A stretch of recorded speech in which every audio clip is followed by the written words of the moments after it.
कि मटकी फोड़ लीला क्या है।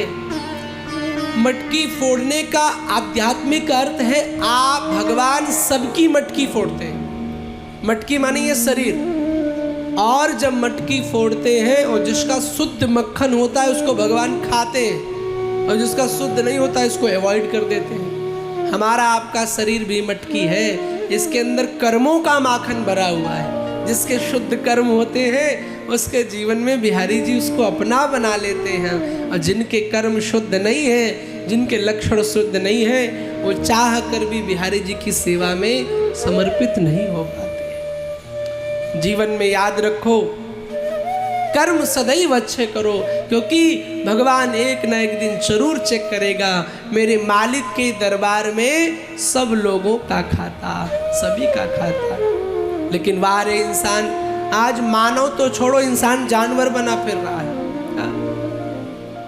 एक शास्त्र में वर्णन आया कि आजकल का मानव 4 प्रकार के जानवर के जैसा हो गया है। कौन कौन?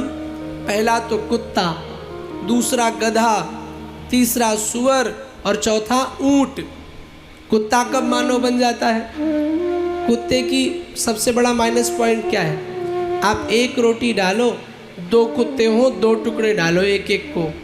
पहला वाला कुत्ता अपनी रोटी छोड़ के दूसरे की रोटी पर भागेगा। आज का मानव भी तो ऐसा हो गया है, अपना खुद स्वयं नहीं कमा रहा है पर दूसरे का हक छीन कर खाने की कोशिश कर रहा है। आज संसार में व्यक्ति इसलिए नहीं दुखी है कि उनके जीवन में क्या दुख है, आज का इंसान इसलिए दुखी है कि पड़ोसी कितना सुखी हो रहा है। हाँ, आज हम दूसरे के सुख से दुखी हो रहे हैं। दूसरा इंसान क्या बना है? सुअर बना फिर रहा है। जैसे गांव का सुअर होता है ना, सब खाता जाता है कुछ भी मिले, इंसान भी तो ऐसा ही हो गया है। हाँ, कुछ भी खा रहा है, कैसी भी प्रवृत्ति जी रहा है। तीसरा इंसान ऊंट की तरह अभिमानी हो गया है, गर्दन झुकती नहीं है, मंदिरों में भी झुकती नहीं। अब तो कथा स्थल पे बोले अरे हम तो इनसे ज़्यादा बड़े ज्ञाता हैं, हमें तो पूरी भागवत आती है, सब आता है, कौन सुने। ऊंट की तरह घमंडी हो गया है। तीसरा इंसान क्या बन गया है? पहला गधा बन रहा है। गधा कैसा? गधे की क्वालिटी वो जीवन भर ढोता ही रहता है। हाँ, और जीवन भर गधा ढोता है, उसके बाद भी आज तक गधे को कोई अवार्ड मिला क्या? कोई अवार्ड मिला क्या? इंसान भी तो यही कर रहा है, जीवन भर ढो रहा है। हाँ, 30 का हुआ तब ढोया, 40 का बच्चों के लिए, 50 का ये टेंशन, 60 पे ये टेंशन, 80 पे ये टेंशन। मरने के टाइम पे इंसान सोचता है कि कुछ न कुछ बन जाए, कोई फैक्ट्री खुल जाए, कोई दुकान खुल जाए। जिंदगी भर ढो रहा है, किसके लिए? अपने बच्चे आगे बढ़ जाएंगे। जीवन में एक बात याद रखो, बच्चों को धन संपत्ति भले कमा के मत देना, उनको संस्कारी बना दो, उनको सुंदर बना दो, धन संपत्ति तो अपने आप बन जाएगी। आजकल माँ चाहती मेरा बच्चा डॉक्टर बन जाए, इंजीनियर बन जाए, एक्टर बन जाए। नहीं नहीं, डॉक्टर इंजीनियर एक्टर भले न भले, बच्चे का करैक्टर सही कर देना, एक्टर से बेहतर बन जाएगा। संस्कारवान बनाओ, धर्मवान बनाओ, पर इंसान मानव नहीं, अभी तो अब दानव हो रहा है। मटकी आपकी भी फूटेगी एक दिन, चिंता मत करो, ठाकुर जी फोड़ेंगे, लेकिन आपके अंदर मीरा जैसा प्रेम होगा, राधा जैसा प्रेम होगा, ललिता जैसा प्रेम होगा, तो आपकी मटकी का भी माखन खाएंगे। और नहीं होगा तो भगवान आपकी मटकी को स्पर्श तक नहीं करेंगे। अपने आप को सुंदर बनाओ। आपने कल एक चर्चा और श्रवण की, भगवान ने गोवर्धन पर्वत को उठाया। भगवान की प्रत्येक कथा में कोई न कोई ठाकुर जी मैसेज देते हैं। गोवर्धन पर्वत उठाकर भी भगवान मानो ये संदेश दे रहे हैं। 3 कारणों से भगवान ने गोवर्धन पर्वत उठाया, 3 कारणों से। पहला कारण,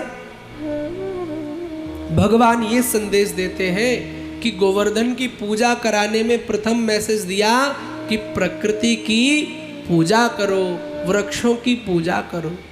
आज हम वृक्षों को काट रहे हैं, पूरा देश प्रदूषण से युक्त हो रहा है, किसी को चिंता नहीं है कि पेड़ काटने नहीं चाहिए, पर आज अधिकांश देखते हैं झाड़ काट काट के अपना घर जैसे तैसे बने।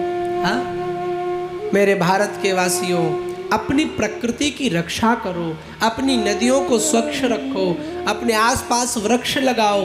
देखो ना, इनके भी जीव होता है, ऐसी बात नहीं है। वृक्षों की भी पूजा हमारे देश में बताई गई। हमारे यहाँ पीपल की पूजा होती, हमारे यहाँ तुलसी की पूजा होती। क्यों? ताकि हम वृक्षों की रक्षा कर सकें। तो गोवर्धन की पूजा कराने का पहला कारण वृक्षों का संवरण हो, वृक्षों की रक्षा हो। आज कितने हजार वर्ष पूर्व हमारे भगवान ये मैसेज देके गए। दूसरा कारण, श्री गोवर्धन जी को हनुमान जी ने वचन दिया था। जब त्रेता युग में राम सेतु रामेश्वरम में पुल बन रहा था, तो बड़े बड़े पर्वत सब उठा करके लेके आ रहे थे। तो द्रोणागिरि पर्वत से श्री हनुमान जी महाराज ने गोवर्धन को उठाया, और जब चले तो ये रोने लगा कि मुझे मेरे परिवार से अलग कर रहे हो। तो हनुमान जी ने कहा, नहीं नहीं, तुम्हें राम जी के चरण तुम्हारे ऊपर पड़ेंगे, परेशान ना हो। तब ये प्रसन्न हुआ। लेकिन जैसे ही मथुरा के पास आए, वैसे ही आकाशवाणी कर दी गई कि जो व्यक्ति जहाँ पर पर्वत लेके आया वहीं रख दे। रामेश्वरम में सेतु निर्माण पूरा हो गया है। तो हनुमान जी महाराज ने मथुरा के पास गोवर्धन को रख दिया।